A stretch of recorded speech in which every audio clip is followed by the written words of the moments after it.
Bienvenidos a la primera semana de Mi Electrocardio, un curso en línea dirigido a todos los interesados en aprender el maravilloso mundo del electro. Mi nombre es Gerdenis Méndez y junto con Alexandra Vázquez les estaremos acompañando durante todas estas semanas. Aprendamos juntos la alegría de leer electro. Bienvenidos. Hoy hablaremos de la anatomía del corazón. Para ello comenzaremos con su configuración externa. El corazón es un órgano muscular cuya finalidad es impulsar sangre a los tejidos y gracias al desarrollo de su fuerza contráctil, este volumen sanguíneo es conducido a través de las arterias hasta los capilares, donde ocurre el intercambio de nutrientes con los tejidos. Y finalmente, la sangre retorna al corazón a través de las venas para continuar el ciclo. Este recorrido de la sangre lo hablaremos más adelante. El corazón se ubica en el mediastino medio, entre los pulmones y sus respectivas pleuras, en una posición oblicua, posterior al cuerpo del esternón y los cartílagos costales adyacentes. Tiene una forma de cono invertido, cuya base está ubicada hacia la parte superior, formada por la aurícula izquierda, representada con el color azul, y en menor proporción por la aurícula derecha, representada en amarillo. Esta base se encuentra enfrente de los cuerpos vertebrales de T6 a T9 y se extiende por su cara superior hasta la bifurcación del tronco pulmonar y por la inferior hasta el surco coronario.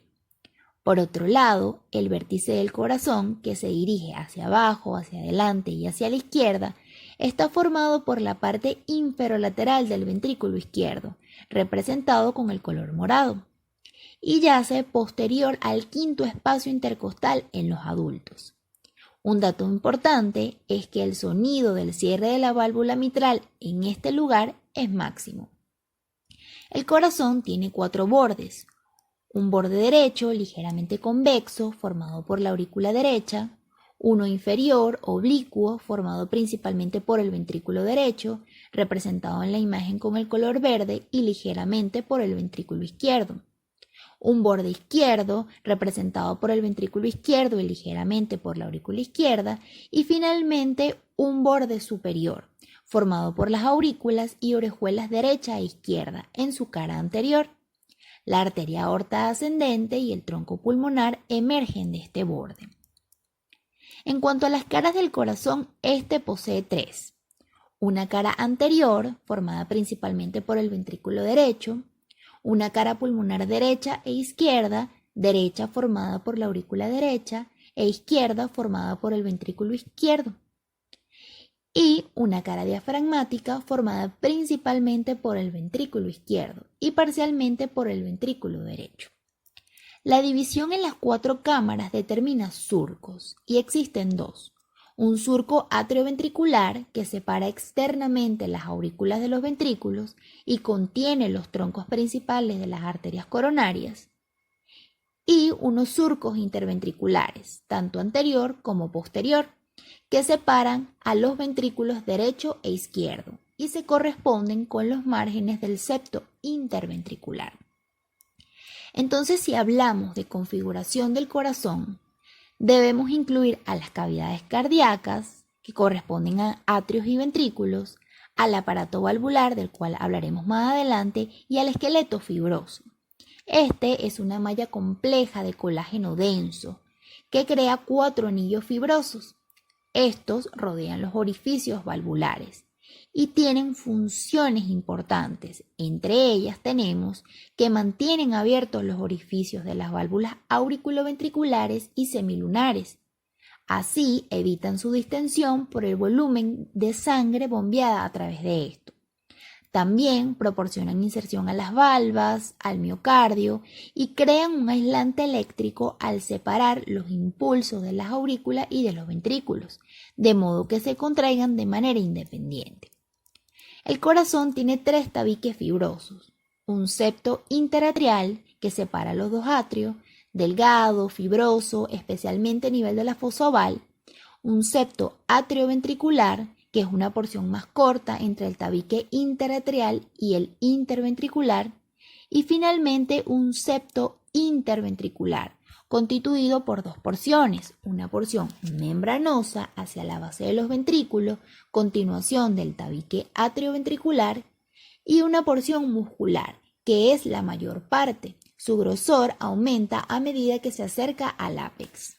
Para hablar de configuración interna del corazón, vamos a dividirlo en dos, un corazón derecho y un corazón izquierdo. El corazón derecho comienza en el atrio o aurícula derecha, que recibe el flujo de sangre de las venas cava superior e inferior. Este atrio tiene una pared posterior, lisa, de paredes finas, en la que desembocan la vena cava superior y la vena cava inferior. También tiene una pared anterior, muscular y rugosa, compuesta por los músculos pectíneos. La unión entre estas dos paredes es marcada externamente por el surco terminal, extendiéndose entre los orificios de las dos venas cava.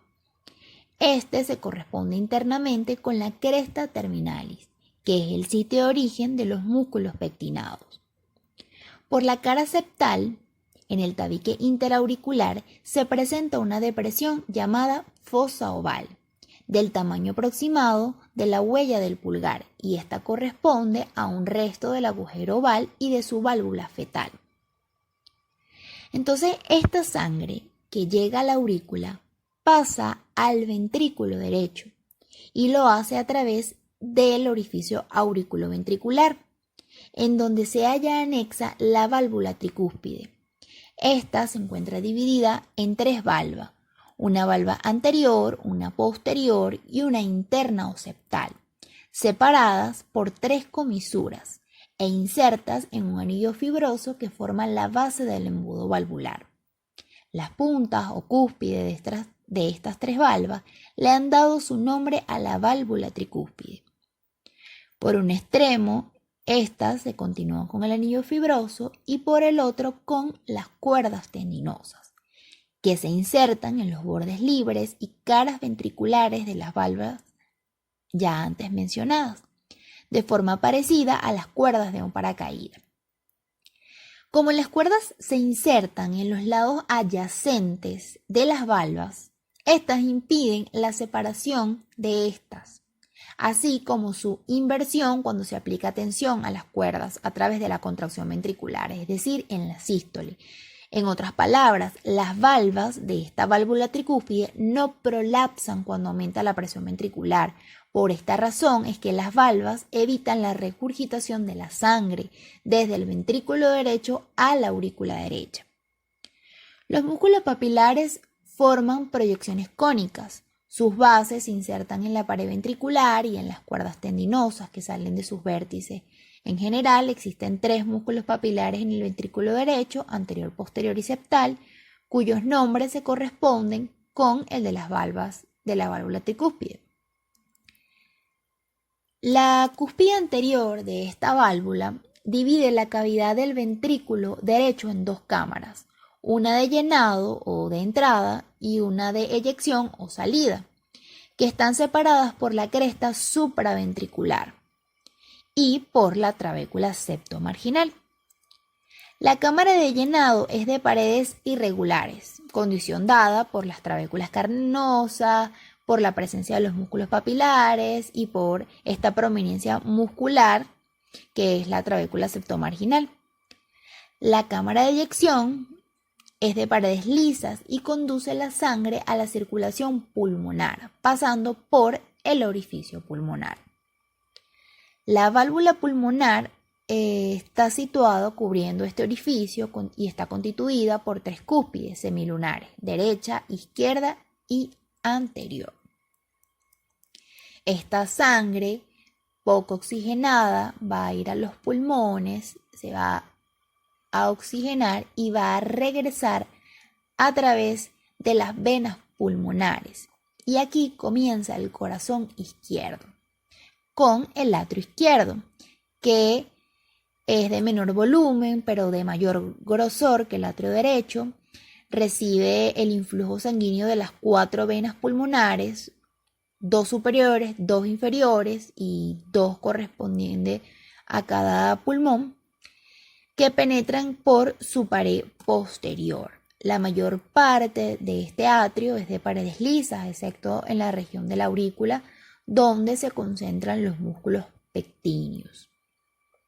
Esta sangre del atrio izquierdo pasa al ventrículo izquierdo a través de la válvula mitral, que tiene dos valvas, anterior y posterior. Y una nota interesante acá es que el nombre mitral proviene de la semejanza de esta válvula con la mitra episcopal.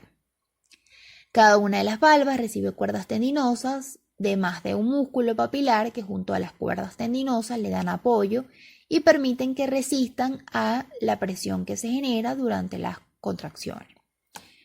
Este ventrículo izquierdo, que forma el vértice del corazón y la mayor parte de la cara diafragmática, en este momento es importante decir que como la presión es mucho más elevada en la circulación mayor representada por el corazón izquierdo que en la pulmonar, las paredes del ventrículo izquierdo son 2 veces más gruesas que el derecho.